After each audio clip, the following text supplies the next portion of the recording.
Para usted, ¿cuáles son los componentes fundamentales que debe tener un proyecto de investigación? Pues si uno se ciñera como a los métodos de investigación o a los proyectos de investigación, pues hacer como todo el proceso al estilo muy cartesiano en discurso del método, el discurso del conocimiento, a partir de preguntas simples, preguntas que se formulen los mismos estudiantes, ir a partir de esas preguntas entonces aportando nuevos elementos para que las preguntas se conviertan ya en problemas de investigación. De esos problemas de investigación, entonces usted tener la posibilidad de verificar, de comprobar, de hacer muestreo, de tener también forma de llevar eso a la realidad, de hacerlo con observaciones, con encuestas, pero hacerlo también muy riguroso desde método científico. Si usted va a comprobar algo en cualquier campo, así sea el de las ciencias sociales, que usted pueda decir, bueno, vamos a demostrar cómo funciona X problema, tengamos muestra de control, variable. Es decir, que le enseñen a los muchachos que también que la ciencia se mueve en un campo de investigación y que los descubrimientos no aparecen así de la nada y que a alguien simplemente le ocurrió decir, ay mira, se me ocurrió esta idea y ya.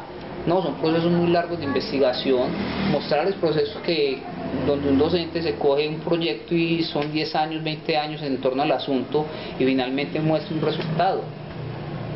Profe, y entonces en ese orden de ideas, ¿de dónde surge un problema de investigación?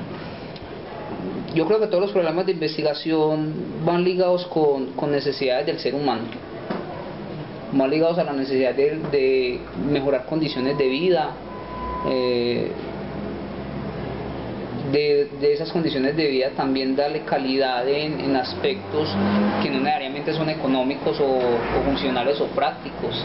Hay un saber que también nos interesa, hay un saber de las ciencias sociales que muchas veces usted no encuentra aplicabilidad como lo encuentra en el campo de las ingenierías, pero que atañen a la condición humana y que son válidos hacerlos también, porque es una realidad que nosotros tenemos, ¿no? Las condiciones de vida no solamente se mejoran en lo material, también hay componentes humanos que son necesarios investigar sobre el asunto. Usted puede crear muchas máquinas y mejorar la calidad de vida, pero si tiene problemas de la salud mental de las personas, del estrés generado por las condiciones que le pone la máquina, de una sexualidad perdida y un eros completamente abandonado, bueno, usted podría hacer investigaciones al asunto. Surgen de la necesidad de mejorar calidad de vida en todos los aspectos. ¿Y usted cree que aquí en la institución existen facilidades para investigar? Por tiempo es muy complicado. Uno intenta hacer con los muchachos el asunto de la investigación, pero tiene que caer necesariamente en el juego de repetir unos saberes ya determinados, porque a vos te evalúa el ICFES, hay que dar una cantidad de conocimientos para el asunto. A veces es muy difícil, eso podría ser un proyecto de investigación, pero es muy difícil usted transversalizar esos proyectos con áreas. Entonces voy a intentar hacer un proyecto de investigación en área de filosofía que den 2 horas a la semana, y cómo no hacerlo que no vaya a afectar otras áreas, cuando a veces es muy complicado comunicarse con otras áreas porque el profesor ya tiene su cuento. Y de pronto el currículo ahí también juega mucho. Claro, entonces hay que seguir unos lineamientos, al pelado se le tiene que enseñar algo. Eso es muy típico de la organización de cada país, pues de lo que se enseña. Que eso es otro cuento para cortar tela, lo que usted quiera. Yo le hago la reflexión a los muchachos, yo les digo, un universitario en promedio de 20, 22 créditos a la semana. Y si quiere coger más créditos, tiene que acercarse y solicitarlo, porque más créditos es no garantizar la calidad en la educación. Esos muchachos ven más de 30 créditos a la semana y saben menos que un niño de primaria. Entonces a veces embutirle una cantidad de conocimientos, pero bueno, ¿usted cómo los pone a jugar ahí? ¿Cómo vuelve el asunto práctico? Usted les enseña matemáticas, pero bueno, ¿cómo lo aplica? Entonces, como desde las limitaciones, ¿cuáles limitaciones encuentra un profesor investigador? Yo creo que fundamental el asunto del tiempo.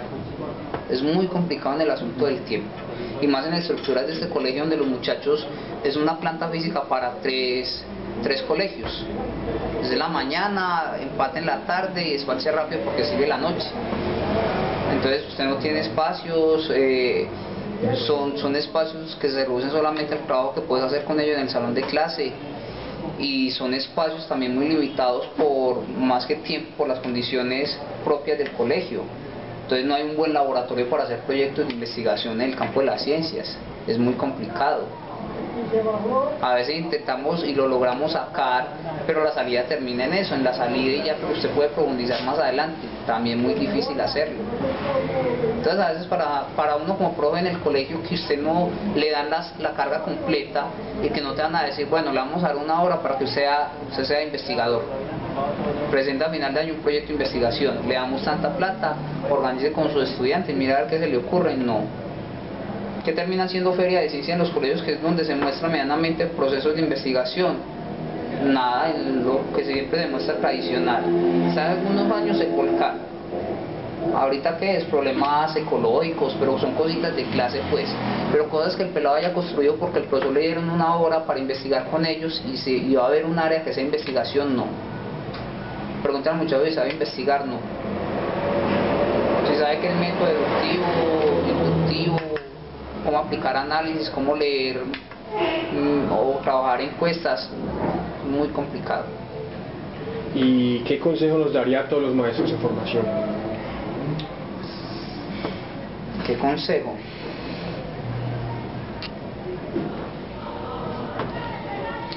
Pues yo creo que la universidad aporta muchísimo, muchísimo al campo de la formación, pero hay una distancia abismal entre lo que se da en la universidad y en lo que usted empieza a vivenciar en el colegio.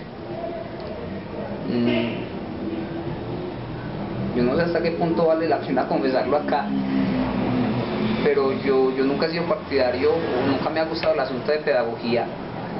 De hecho, yo no estudié pedagogía. Yo cuando estaba haciendo filosofía fue filosofía pura y nos ofrecieron pasarnos a licenciatura en filosofía. Y yo dije, no, en ese tiempo yo dije, no, para ganarme 200.000, 300.000 pesos más, que pereza. Porque yo veía a mis compañeros de pedagogía haciendo carteleras, entonces les enseñaban dinámicas de cómo controlar el grupo, de cómo pararse en un salón, de que los muchachos no se le acercaran, cosas por ese estilo. La pedagogía a veces se convierte en un discurso muy bamba que cuando vos llegas a un colegio, nada que ver, nada que ver. No relleno y nada que se pueda Claro, aplicar. no, que usted que va a aplicar allá, y que los pedagogos y todo el cuento, y vos te encontrás acá con un pelado, con un salón, con 30 muchachos, Cada uno con su locura, pero una locura horrible. Ustedes no se imaginan lo que son colegios oficiales, claro, porque vos recibís muchachos con unos problemas impresionantes. Problemas de violación en la casa, de abandono, de que no hay comida, de que mamá dejó, de que papá abandonó. Y entonces la educación atravesada por el cuento. Entonces, listo, usted le va a dar algo al muchacho que le dé herramientas para vivir. En ese momento esa herramienta es la que le va a servir, posiblemente no. Hay necesidades como más urgentes. Yo creo que vale la pena que se haga una reflexión muy interesante, más de lo que se enseña es cómo se enseña. Yo creo que podría haber también proyectos de investigación muy jalados de la forma como los muchachos están asimilando la educación y para qué les está sirviendo también el discurso del colegio. Hay ataques viscerales de frente. Ustedes vieron el último videito de la educación prohibida, que es un proyecto de Argentina, casi diciendo los colegios sirven para culo. Pero también está la denuncia que sacó un médico de Panzazo, no sé si lo han visto, que son casi 2 horas de la situación en México con el asunto de la educación en colegios. Yo creo que esos proyectos y proyectos como el de la educación prohibida, que son proyectos que parten de muchachos, son cosas muy interesantes, que el muchacho lograra hacer una reflexión sobre lo que le están enseñando, para qué le sirve lo que le están enseñando y cómo lo puede aplicar.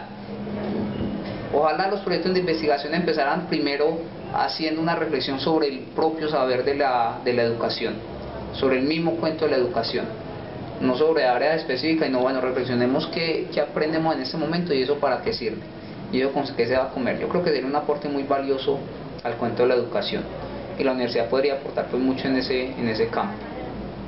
Bueno, y en un área tan amplia pues como las ciencias sociales, ¿usted cree que vale la pena realizar investigación en didáctica? Total.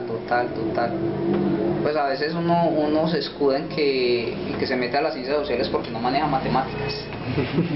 Entonces todos los que no manejamos matemáticas y no sabemos derivar, nos metemos a ciencias sociales.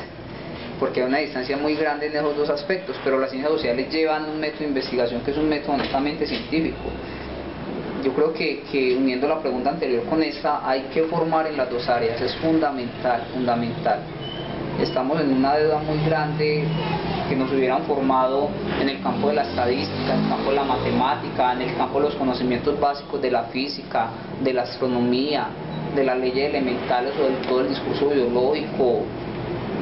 Yo creo que tiene que darse como un encuentro entre esos saberes, entre esos conocimientos, porque vamos a seguir formando ingenieros muy tesos en su campo, pero sin un ápice de cultura, o tipos muy formados en el campo de las ciencias sociales, pero que se los come el mundo de la tecnología y el mundo práctico que está sustentado ya en unas leyes. Yo creo que la fusión y encontrar esos horizontes es como el primer camino para abrir proyectos de investigación y de diálogo entre disciplinas que han estado como tan separadas.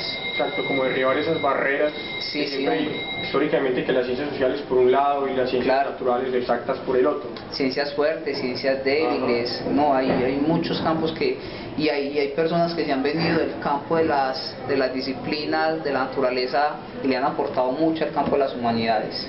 Wittgenstein, por ejemplo, que era el tipo tipo que sabía hacer, era toda la ingeniería de aeronaves, y llega al campo de la filosofía y la revuelca por completo.